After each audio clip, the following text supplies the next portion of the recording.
इन दोस्तों लास्ट के लेक्चर में हमने बात की है स्केड्यूल्स ऑफ इंडियन कॉन्स्टिट्यूशन के ऊपर। वो लेक्चर काफ़ी कुछ हमने उसमें कवर किया, ट्रिक्स वगैरह पे भी बात की, जिसे आप काफ़ी आसानी से याद रख पाओगे। और अभी हम लोग आगे के क्वेश्चन देखेंगे। काफ़ी सारे क्वेश्चन हमने किए, अगर आपने फर्स्ट पार्ट को नहीं कवर किया तो पहले उसे कवर कर लीजिए, क्योंकि काफ़ी सारे क्वेश्चन हमने वहाँ पर भी किए हुए हैं। तो यहाँ पे देखिए क्या आपसे पूछा जा रहा है, ये CDS 2 2022 का क्वेश्चन है जो अभी रिसेंटली हेल्ड हुआ है। आपसे पूछा जा रहा है कि स्केड्यूल्स और उसके कंटेंट के बारे में पेयर्स दिए गए हैं। आपको बताना है कि कितने पेयर यहाँ पे करेक्टली मैच हैं, 1 पेयर, 2 पेयर, 3 पेयर या चारों के चारों सही हैं।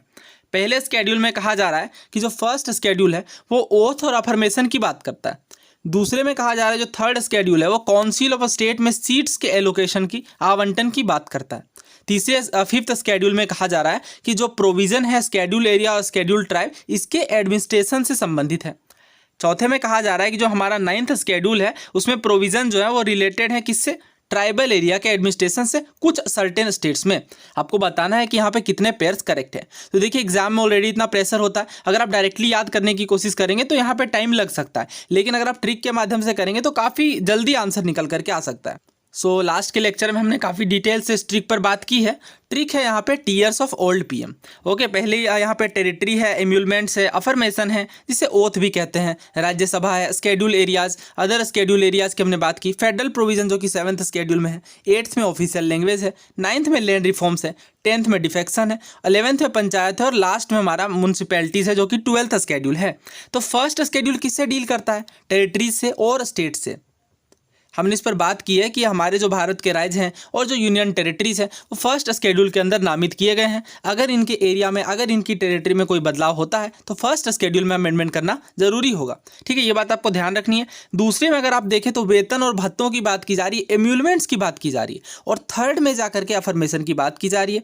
ओके, आपको ये ध्यान रखना है। थर्ड में जाकर के ओथ कह लें या आप शपथ ग्रहण कह लें, किन किन पदों में शपथ ग्रहण की बात की गई है वो हमने देखा हुआ है ऑलरेडी।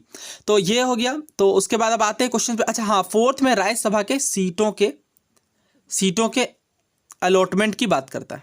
ओके, ये आपको ध्यान रखना है। फोर्थ स्केड्यूल में डायरेक्टली सिविल सर्विसेज में 2 बार क्वेश्चन पूछा गया फोर्थ स्केड्यूल के बारे में, तो यह बहुत ज़्यादा इंपॉर्टेंट है। और 5th 6th सारे ही स्केड्यूल यहाँ पे बहुत ज़्यादा इंपॉर्टेंट है, बहुत बार क्वेश्चन आए हुए हैं। अगर मैं बात करूँ CDS 2 2022 की ही, तो यहाँ पे एक क्वेश्चन अभी हम देख रहे हैं किस तरह से मैच द कॉलम के रूप में स्केड्यूल में पूछा गया, मैच द कॉलम के रूप में। और इसी तरह से यहाँ पे जस्ट एक और क्वेश्चन पूछा गया जिसमें ऑफिशियल लैंग्वेज पर क्वेश्चन आया है, वो भी अभी हम लोग करेंगे। आइए फिर इसे मैच कर लेते हैं। फर्स्ट स्केड्यूल में क्या ओथ की बात की गई है? बिल्कुल नहीं, हमने देखा कि स्टेट्स और यूनियन टेरिटरीज की बात की गई है। सेकंड में देखिए थर्ड स्केड्यूल में कहा जा रहा है allocation of seat in council of state, ये भी गलत है। ये फोर्थ स्केड्यूल है, क्योंकि काउंसिल ऑफ स्टेट का मतलब राज्यसभा होता है। ओके, ये आपको ध्यान रखना है। और तीसरा देखिए 5th स्केड्यूल में कहा जा रहा है स्केड्यूल एरिया, स्केड्यूल ट्राइब के एडमिनिस्ट्रेशन की बात। हाँ, ये सही है। देखिए यहाँ पे स्केड्यूल एरिया आपको फोकस करना है, इस पर हमने बात भी की हुई है ऑलरेडी लास्ट के लेक्चर में काफ़ी डिटेल में। और अगला कहा जा रहा है 9th स्केड्यूल में ट्राइबल एरिया के एडमिनिस्ट्रेशन की बात करता है, बिल्कुल गलत है। 9th नहीं, वो 6th स्केड्यूल है। और जिसमें यहाँ पे अगर आप देखें तो कौन कौन से स्टेट हैं जिसमें ट्राइबल एरिया के एडमिनिस्ट्रेशन की बात की जाती है? ATM। ओके, और इसमें मणि नहीं है तो मणिपुर नहीं होगा। फिर से रिकॉल कर लेते हैं क्योंकि बहुत बार क्वेश्चन आए हुए हैं। असम, त्रिपुरा, मिजोरम और मेघालय। ओके, ये आपको ध्यान रखना है। तो यहाँ पे सिर्फ एक ही सही है। ओके, तो 5th स्केड्यूल सिर्फ यहाँ पे सही है। तो हमसे पूछा गया कितनी जोड़ियाँ यहाँ पे सही मैच की गई हैं, तो सिर्फ एक ही जोड़ी सही मैच की गई है। तो करेक्ट आंसर यहाँ पे ऑप्शन A होगा, 1 होगा। राइट, तो इस तरह के क्वेश्चन देखिए यहाँ पे जोड़ी वाली जब पूछी जाती है तो यहाँ पे आपको चारों के विषय में अच्छे से पता होगा, तभी आप क्विकली आंसर कर पाएंगे। तो अगर आप देखें तो ये क्वेश्चन डायरेक्टली इंस्पायर्ड है जम्मू कश्मीर PSC से, जो कि मैंने ऑलरेडी करवा दिया था एग्जाम से पहले। और बहुत से लोग सोचते हैं कि अदर एग्जाम के पेपर करके जाने का क्या फ़ायदा। आप देख लीजिए एग्जैक्टली यहाँ पे सेम पैटर्न पर क्वेश्चन पूछा गया है, पेयर के बारे में बात की गई है और इसी तरह से स्केड्यूल को मैच करने के लिए कहा गया है। तो जिन्होंने भी मेरी एनालिसिस या कहीं से भी जम्मू कश्मीर प्री वाले क्वेश्चन को करके गए होंगे तो ज़्यादा आसानी से मार्क कर पाए होंगे, क्योंकि एग्जाम के अंदर क्या होता है, चीज़ें रिकॉल नहीं होती, और जब हम लोग कुछ प्रीवियस ईयर क्वेश्चन वगैरह करके जाते हैं तो डायरेक्टली एग्जाम में ध्यान आ जाता है। तो देखिए फिर स्केड्यूल थर्ड में ओथ और अफर्मेशन, ये हमने देखा, बिल्कुल सही है। स्केड्यूल 4 में राज्यसभा के सीट अलॉटमेंट की बात की जा रही है, ये भी बिल्कुल सही है। स्केड्यूल 5 में डिवीजन ऑफ पावर, नहीं, ये गलत है। स्केड्यूल 7 में डिवीजन ऑफ पावर है, 3 लिस्ट बनाई गई है, यूनियन लिस्ट, स्टेट लिस्ट और कॉन्करेंट लिस्ट। शेड्यूल 8 में लैंग्वेज, हाँ ये भी बिल्कुल सही है। तो हमारे कितने यहाँ पे सही हो गए, 1, 2 और 4 सही हो गए, तीसरी वाली पेयर जो है वो गलत है। तो करेक्ट आंसर क्या होगा फिर, 3 पेयर यहाँ पे सही है। करेक्ट आंसर ऑप्शन सी होगा, ओनली 3 पेयर्स। अब देखिए इस तरह के जब क्वेश्चन आते हैं ना तो थोड़ा कन्फ्यूजन होता है बहुत लोगों को। Which one of the following language was added to 8th schedule by a constitutional amendment in 1967? किस भाषा को 1967 में संविधान संशोधन के द्वारा जोड़ा गया? तो संवैधानिक संशोधन प्रक्रिया का प्रयोग करके 1967 में किस भाषा को जोड़ा गया? तो देखिए इसे हमने कैसे याद किया हुआ था, अगर आपको याद हो तो सबसे पहला यहाँ पे लैंग्वेज को ऐड करने के लिए 21 हुआ, दूसरा 71 और इन दोनों को ऐड करने पे बनेगा 92। ठीक है, कौन कौन सी भाषाएं जोड़ी गई? 21st अमेंडमेंट 1967 के द्वारा सिंधी को जोड़ा गया, 71st में जोड़ा गया KMN, ओके, यानी कोंकणी, मणिपुरी और नेपाली। मैथिली नहीं है, ध्यान रखना आपको, मणिपुरी है। और लास्ट में हमारा आता है BDSM, ओके, बोडो, डोगरी, संथाली और मैथिली, या फिर बोडो, डोगरी, मैथिली और संथाली। ओके, तो ये सारा हमने देख लिया। तो यहाँ पे किस भाषा को जोड़ा जा रहा है 21st अमेंडमेंट एक्ट 1967 के द्वारा? तो करेक्ट आंसर यहाँ पे होगा सिंधी, सिंधी भाषा को जोड़ा जा रहा है।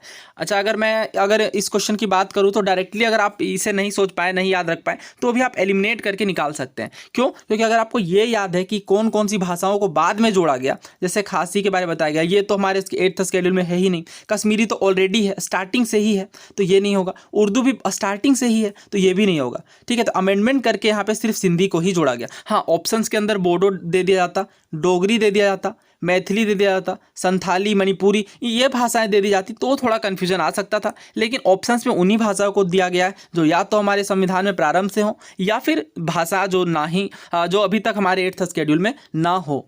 ओके, तो करेक्ट आंसर ऑप्शन सी है। तो इस तरह के क्वेश्चन के लिए वही ट्रिक जो मैंने लास्ट के लेक्चर में बताई, आप उसे जरूर फॉलो करिए। देखिए अभी तक का सबसे बेस्ट क्वेश्चन ये होगा जो CDS 2015 में पूछा गया है। आपसे पूछा जा रहा है कि which of the following statement is are not correct. पहली चीज़ तो यहाँ पे फोकस करनी है, नॉट करेक्ट के बारे में पूछा जा रहा है, और ये 9th शेड्यूल के विषय में ये सवाल है। पहले स्टेटमेंट में कहा जा रहा है it was inserted by the first amendment in 1951, okay, और दूसरे में कहा जा रहा है it includes those law which are beyond the purview of judicial review, यानी इसमें वैसे लॉ शामिल हैं जो जुडिशियल रिव्यू के दायरे से बाहर हैं। दूसरा कहा जा रहा है कि इसे 42nd अमेंडमेंट के द्वारा इंसर्ट किया गया, और तीसरा कहा जा रहा है कि 9th शेड्यूल में जो लॉ हैं वो प्राइमरली वो लॉ हैं जो कि नेशनल सिक्योरिटी से डील करते हैं। तो अगर आपको याद हो 9th शेड्यूल के बारे में मैंने आपको बताया है लास्ट के लेक्चर में। आइए अगेन इसे रिकैप कर लेते हैं। बात करते हैं 9th शेड्यूल की और जुडिशियल रिव्यू की। ये बहुत ज़्यादा डिबेटेड टॉपिक है, अक्सर ही न्यूज़पेपर के अंदर ये कवर किया जाता है और एग्जाम में क्वेश्चन भी बहुत ज़्यादा बनते हैं। सबसे पहले बात करते हैं कि ये 9th शेड्यूल क्या हमारे संविधान में प्रारंभ से था या नहीं? तो इसका आंसर है जी नहीं। ये 9th schedule first constitutional amendment act करके 1951 में पंडित जवाहरलाल नेहरू के प्राइम मिनिस्टरशिप में जोड़ा गया। ये दोनों ही बातें सिविल सर्विसेज के अंदर पूछी गई हैं, तो एग्जाम के लिहाज से भी काफ़ी महत्वपूर्ण है। क्यों? क्योंकि हमारे देश में पहली 1951 में ही संशोधन हो गया, 1 साल के बाद ही रिपब्लिक बनने के, और ये फर्स्ट अमेंडमेंट था, इसलिए ये बहुत ज़्यादा इंपॉर्टेंट है। अच्छा, इसमें बात क्या की गई वो देखिए आर्टिकल 31B जो है वो एक्ट और रेगुलेशन जो कि 9th शेड्यूल में इंक्लूडेड है, इन्हें कोर्ट में चैलेंज होने से बचाता है। यानी कहने का मतलब ये है कि अगर किसी पार्ट को, किसी लॉ को आर्टिकल 31B के अंदर डाल दिया जाता था, अभी हम लोग देखेंगे भी कि इसमें कुछ बदलाव भी अभी किए गए हैं सुप्रीम कोर्ट के जजमेंट के बाद, बट फिलहाल आप अभी ये समझिए कि आर्टिकल 31B में जो एक्ट और रेगुलेशन डाले जाते थे 9th शेड्यूल के, ये फंडामेंटल राइट्स के कॉन्ट्राविंशन के बाद भी इन्हें चैलेंज नहीं किया जा सकता था। लेकिन अब ऐसा है, अब अगर ये फंडामेंटल राइट को वायलेट करता है तो चैलेंज किया जा सकता है। और बेसिकली ये जो 9th शेड्यूल है, जो आर्टिकल 31B है, वो किन चीज़ों से डील करता है? लैंड रिफॉर्म से, यानी भूमि सुधार से, जमींदारी सिस्टम के अबोलिशन से, ओके, और इसी तरह के मैटर से ये डील करता है। लेकिन देखिए 2007 में क्या हुआ, लास्ट के लेक्चर में भी हमने बात की बहुत अच्छे से, कि जो IR कोल्हो का जजमेंट निकल करके आया सुप्रीम कोर्ट का, इसके अंदर ये कहा गया कि सुप्रीम कोर्ट ने ये रूल किया there could not be any blanket immunity from judicial review. देखिए ये क्वेश्चन सिविल सर्विसेज के मेंस में भी आया हुआ है, तो आपको ध्यान रखना है, अब कोई जुडिशियल रिव्यू को लेकर के ब्लैंकेट इम्यूनिटी नहीं है। इसका सिंपल सा मतलब ये है कि अगर अब कोई लॉ डाला जाता है हमारे 9th शेड्यूल के अंदर, जो कि फंडामेंटल राइट के या फिर बेसिक स्ट्रक्चर का कॉन्सेप्ट आपको पता होगा, बेसिक स्ट्रक्चर जो कि मूल ढांचा होता है संविधान का, इन चीज़ों को अगर वॉयलेट करता है, then now it is open to judicial review, और उसे अब्रोगेट भी किया जा सकता है। ये बातें आपको ध्यान रखनी है। और ये चीज़ कब से कब तक की जाएगी, यहाँ पे ध्यान दीजिए। It said that the laws placed under the 9th schedule after 24 April 1973,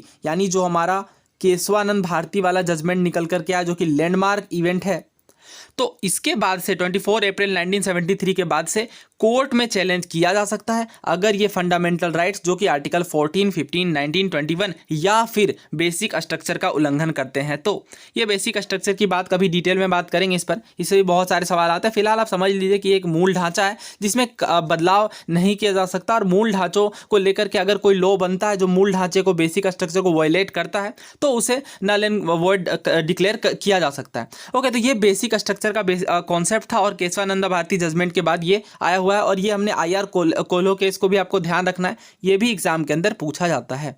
okay, ये 2007 की बात है। तो ये पॉइंट भी आप बहुत ध्यान से समझ लीजिए कि केशवानंद भारती केस यानी 24 अप्रैल 1973 के बाद जो एक्ट को रखा गया 9th शेड्यूल में, इन्हें अगर ये बेसिक स्ट्रक्चर को वायलेट करते हैं तो इन पर जुडिशियल स्क्रूटनी की जा सकती है। ये बात आपको ध्यान रखनी है। तो देखते हैं फिर यहाँ पे सबसे पहला कहा जा रहा है कि ये फर्स्ट अमेंडमेंट के द्वारा जोड़ा गया, तो बिल्कुल सही है। और दूसरा देखिए कहा जा रहा है कि those law which are beyond the purview of judicial review. हाँ, इसमें कुछ ऐसे लॉ हैं जो जुडिशियल रिव्यू के परव्यू से बाहर हैं, और 24 अप्रैल 1973 के बाद वाले जो लॉज हैं उनमें जुडिशियल स्क्रूटनी की हमने बात देखी है। और तीसरा देखिए 42nd अमेंडमेंट के इंसर्शन की बात की जा रही है। तो क्या ये 42nd अमेंडमेंट के द्वारा इंसर्ट किया गया? बिल्कुल नहीं, फर्स्ट अमेंडमेंट के द्वारा इंसर्ट किया गया। वैसे भी अगर आप देखें तो फर्स्ट और थर्ड यहाँ पे कॉन्ट्राडिक्टरी हैं। हालांकि ये 42nd अमेंडमेंट जब चल रहा था, जो ईयर 1976, उस टाइम ये ज़्यादा चर्चा में आया था, बट उससे फर्क नहीं पड़ता। 42nd अमेंडमेंट के द्वारा बिल्कुल नहीं, ये फर्स्ट अमेंडमेंट के द्वारा ही जोड़ा गया है, तो थर्ड गलत है। और चौथा देखिए the laws in the 9th schedule are primarily those which pertain, यानी जो संबंधित है नेशनल सिक्योरिटी से। बिल्कुल नहीं, ये नेशनल सिक्योरिटी से संबंधित नहीं है, बल्कि जुडिशियल रिव्यू से और ब्लैंकेट इम्यूनिटी से संबंधित है। तो हमसे गलत वाला पूछा गया है, तो थर्ड और फोर पहले हम लोग चेक करेंगे। तो एक ही ऑप्शन ऐसा है जहाँ पे थर्ड और फोर हैं, तो करेक्ट आंसर यहाँ पे ऑप्शन सी होगा। बाकी के प्रोविजन सही हैं। तो अच्छा कंसेप्चुअल क्वेश्चन है, अगर आपको बहुत अच्छे से पता है 9th शेड्यूल के बारे में कि किस अमेंडमेंट के द्वारा जोड़ा गया, किन प्रोविजन से ये डील करता है, तो ही आप इस तरह के क्वेश्चंस कर पाएंगे। ये देखिए CDS 2015 का क्वेश्चन है। यहाँ पे आपसे पूछा जा रहा है जो 6th शेड्यूल हमारे इंडियन कॉन्स्टिट्यूशन का, वो ट्राइबल एरिया के एडमिनिस्ट्रेशन से संबंध रखता है। आपको बताना है कि इस शेड्यूल में किस स्टेट को नहीं कवर किया गया। तो आपको ट्रिक याद है, ATMM यानी बिना मनी वाला ATM। तो बिना मनी वाला ATM यानी मणिपुर नहीं है, तो करेक्ट आंसर ऑप्शन बी होगा। देखिए इतने ईजी आसानी से हमने ये कर लिया। असम, मेघालय, त्रिपुरा है, और एक कौन सा बच गया? मिजोरम। ओके, लेकिन मणिपुर नहीं है, करेक्ट आंसर ऑप्शन बी होगा। इसलिए ये ट्रिक्स काम आ जाती हैं। अदरवाइज अगर आपने डायरेक्टली याद कर रखा है, जैसे कुछ लोग यहाँ पे निमोनिक बनाते हैं ATMM या TAMM इस तरह से, तो वहाँ पे क्या होगा, M देख करके आप सोचेंगे कि कौन सा M, मणिपुर वाला M या मेघालय वाला M। तो इसलिए मैंने कुछ यूनिक ट्रिक बनाई है कि ये जो ऐसा ATM है जिसमें मनी ही नहीं है। ओके, तो ये ट्रिक फिर अगेन एग्जाम में काम आ जाएगी, क्योंकि आप इसी क्वेश्चन में देख सकते हैं कि अप्लाई हो रही है। तो करेक्ट आंसर ऑप्शन बी है। अब ये स्टेट PSC का क्वेश्चन है, लेकिन बहुत अच्छा क्वेश्चन है। आप देखेंगे कि इसे मैंने क्यों इंक्लूड किया है। थर्ड शेड्यूल की बात की जा रही है कि किनके ओथ शामिल हैं। पहला कहा जा रहा है यूनियन मिनिस्टर के ओथ शामिल हैं। दूसरा कहा जा रहा है कि चीफ जस्टिस जो हमारे सुप्रीम कोर्ट के हैं उनके फॉर्म ऑफ ओथ की बात की जा रही है। तीसरे में है प्रेसिडेंट ऑफ इंडिया के ऑफिस के फॉर्म ऑफ ओथ की बात की जा रही है। और चौथा कहा जा रहा है form of oath to be made by a member of parliament यानी MP के ओथ की बात की जा रही है। तो ये हमने देखा भी है। तो थर्ड शेड्यूल के अंदर देखिए form of oath of affirmation किन की बात की जा रही है? यूनियन मिनिस्टर की। ओके, मिनिस्टर यहाँ पे शामिल है। और जो the candidates for election to the parliament यानी पार्लियामेंट के जो इलेक्शन है उनमें जो कैंडिडेट्स होंगे उनके भी ओथ की बात की जा रही है। मेंबर ऑफ पार्लियामेंट के ओथ की बात की जा रही है। सुप्रीम कोर्ट के जजेस की और कैग के जो ऑफिस है उनके भी ओथ की बात की जा रही है। स्टेट मिनिस्टर के ओथ की बात की जा रही है। और स्टेट लेजिस्लेचर के इलेक्शन के कैंडिडेट्स की बात की जा रही है। स्टेट लेजिस्लेचर के मेंबर की बात की जा रही है और हाई कोर्ट के जजेस की। बस इतने ही शामिल है। यहाँ पे कहीं भी आपको प्रेसिडेंट के ओथ की बात नहीं देखने को मिलेगी। प्रेसिडेंट का ओथ आर्टिकल 60 के अंदर है। तो यहाँ पे हम लोग 3 को एलिमिनेट करेंगे और 1, 2 एंड 4 को शामिल करेंगे। तो करेक्ट आंसर होगा यहाँ पे ऑप्शन सी। Okay, 1, 2 and 4। तो बहुत अच्छा क्वेश्चन था। बहुत लोगों की यहाँ पे कंसेप्चुअल क्लैरिटी जिनको होगी वही इन क्वेश्चन को कर पाएंगे। ओके, तो हमने देख लिया। ये अगला क्वेश्चन देखते हैं। ये क्वेश्चन देखिए इसी बार के सिविल सर्विसेज में पूछा गया है।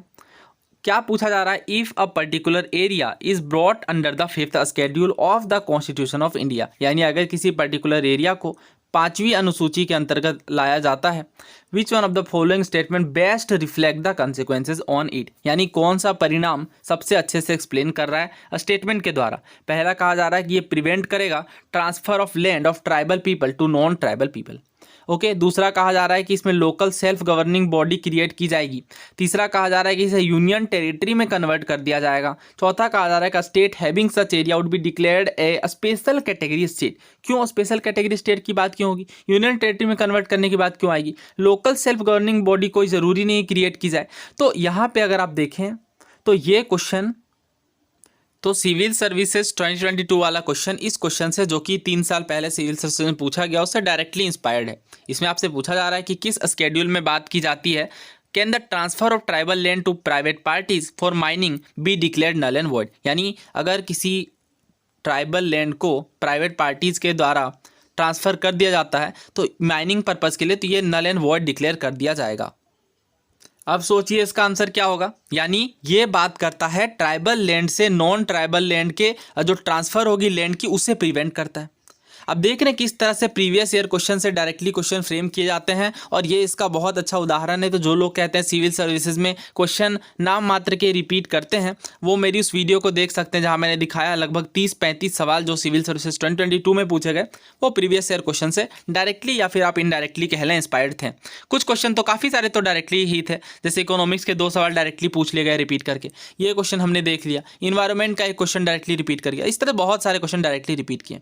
इसका आंसर हमने देख लिया, आगे बढ़ते हैं। ये क्वेश्चन मैं आपको बता दूं सिविल सर्विसेज में 2 बार पूछा गया है। ओके, 2 टाइम्स रिपीट किया गया एग्जैक्टली सेम क्वेश्चन। ये स्टेट पीएससी में और दुनिया भर के स्टेट पीएससी में पूछा ही गया है। इसके अलावा सीडीएस, एनडीए, बहुत सारे एग्जाम्स के अंदर पूछा गया। एंटी डिफेक्शन लॉ वाला स्केड्यूल पूछा जा रहा है, तो बहुत ईजी क्वेश्चन है, हमने ये देखा भी है ऑलरेडी। 10th स्केड्यूल अगेन ये चर्चा में है, तो मैं इस पर एक अलग से वीडियो लेकर के आऊँगा। डिस्क्वालिफिकेशन पर उसमें बात करेंगे, क्योंकि झारखंड के सीएम श्री हेमंत सोरेन को डिस्क्वालिफिकेशन की बात की जा रही, तो वो चीज़ें हम लोग दोबारा प्रोविजन देखेंगे। इस तरह के क्वेश्चन काफ़ी इजी हैं। मैंने आपको बता दिया है कि 11th स्केड्यूल जो कि पंचायती राज है, उसमें कितने सब्जेक्ट्स हैं बताइए, कितने आइटम्स हैं, तो 29 आइटम्स है, राइट। और 12th स्केड्यूल में जो कि म्यूनसिपैलिटी से डील करता है, कितने आइटम है, 18। ध्यान रखना, ये आपको पूछा जाता है। अगला क्वेश्चन देखिए, पूछा जा रहा है 6th स्केड्यूल का प्रोविज़न किस स्टेट में एप्लीकेबल है। तो हमने ट्रिक हमें पता है, ये ATMM, असम, त्रिपुरा, मेघालय और मिजोरम। तो त्रिपुरा है, तो करेक्ट आंसर त्रिपुरा होगा, क्योंकि सिक्किम में नहीं है, नागालैंड में नहीं है, तो हमारा आंसर यहाँ पे निकल के आ गया त्रिपुरा। नाउ इस क्वेश्चन को देखिए, ये एनडीए 2019 में पूछा गया। आपसे कहा जा रहा है कि जो 5th स्केड्यूल के प्रोविजन है, shall not apply to the administration and control of schedule areas and schedule tribes in, यानी स्केड्यूल एरिया और स्केड्यूल ट्राइब के किन राज्यों में एडमिनिस्ट्रेशन और कंट्रोल में अप्लाई नहीं होंगे। नॉट यहाँ पे वर्ड पे फोकस करना है। पहला कहा जा रहा है छत्तीसगढ़, झारखंड, ओडिशा। दूसरा कहा जा रहा है असम एंड त्रिपुरा। तीसरा कहा जा रहा है मेघालय एंड मिजोरम। और इस तरह से हमें ऑप्शंस दिए गए हैं। ओके, तो सबसे पहले 5th और 6th स्केड्यूल को एक बार दोबारा रिकॉल कर लेते हैं।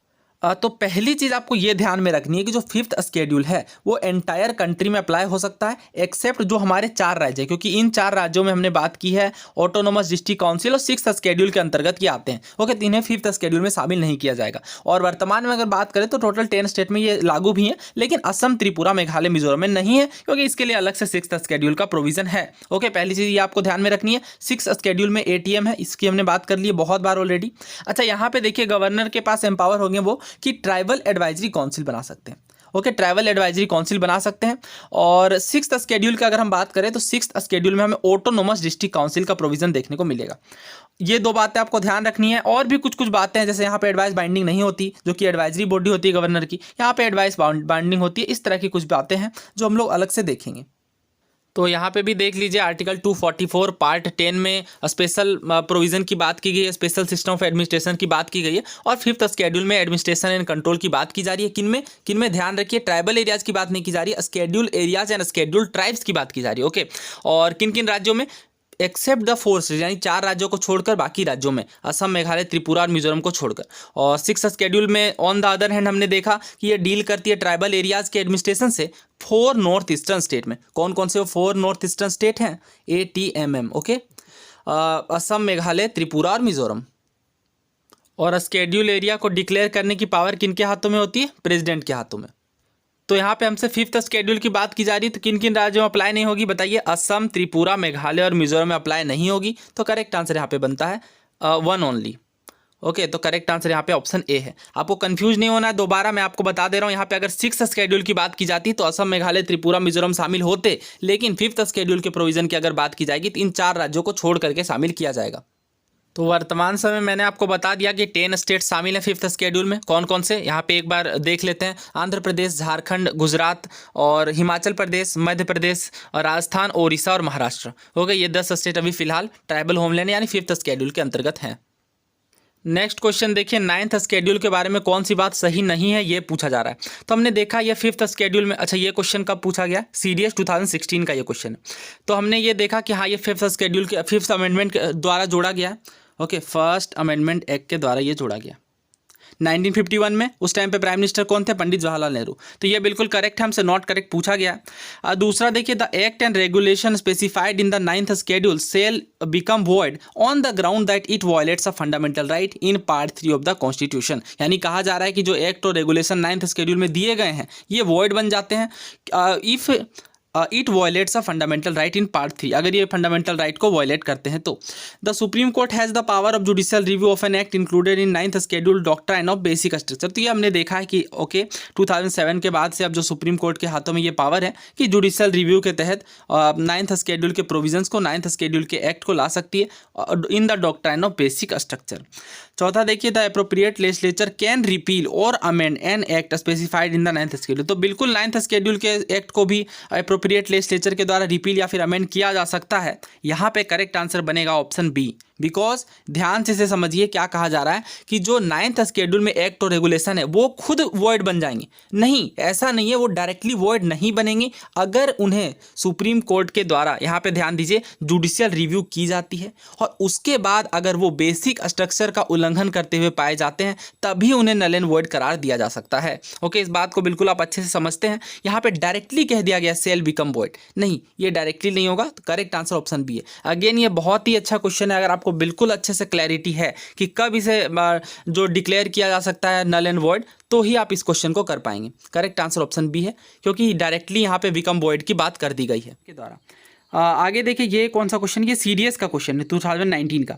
आपसे फिफ्थ शेड्यूल के बारे में कौन सी बात सही नहीं है वो पूछी जा रही है, नॉट करेक्ट, आपको ध्यान रखना है। पहला देखिए, कहा जा रहा है कि ये रिलेट्स करता है सर्टेन एरियाज के एडमिनिस्ट्रेशन से रिलेटेड। पहला कौन सा है, असम, मेघालय, त्रिपुरा, मिजोरम।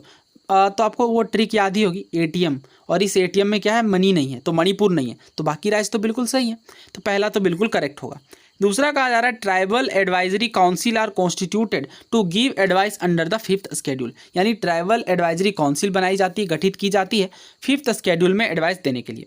तीसरा कहा जा रहा है governor is not authorise to make regulation to prohibit or restrict the transfer of land by or among the members of scheduled tribe. यानी गवर्नर के पास ये अथॉरिटी नहीं है कि जो लैंड है उसके ट्रांसफर को रेस्ट्रिक्ट कर सके, यानी रोकथाम कर सके, प्रोहिबिट कर सके और इस पर रेगुलेशन बना सके।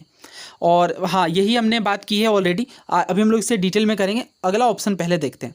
The governors of the state in which there are scheduled areas have to submit report to the president regarding administration of such areas. यानी जो स्टेट्स के गवर्नर हैं, जिन स्टेट्स में शेड्यूल एरियाज हैं, उन्हें रिपोर्ट सबमिट करना पड़ता है प्रेसिडेंट को अपने उन एरियाज के एडमिनिस्ट्रेशन से संबंधित। देखिए, फिफ्थ शेड्यूल के अंतर्गत आने वाले जो एडमिनिस्ट्रेशन है उसके फीचर्स को अगर हम लोग देखें तो पहला तो शेड्यूल एरिया के डिक्लेरेशन की बात कर रहा है कि कौन से एरिया को शेड्यूल एरिया डिक्लेयर किया जाएगा, घोषित किया जाएगा। तो इसके पावर की प्रेसिडेंट के हाथों में है, प्रेसिडेंट इस बात को डिसाइड करेंगे। President is empowered to declare an area to be a scheduled area, और इंक्रीज और डिक्रीज भी कर सकते हैं एरिया को और बाउंड्री लाइन्स वगैरह को।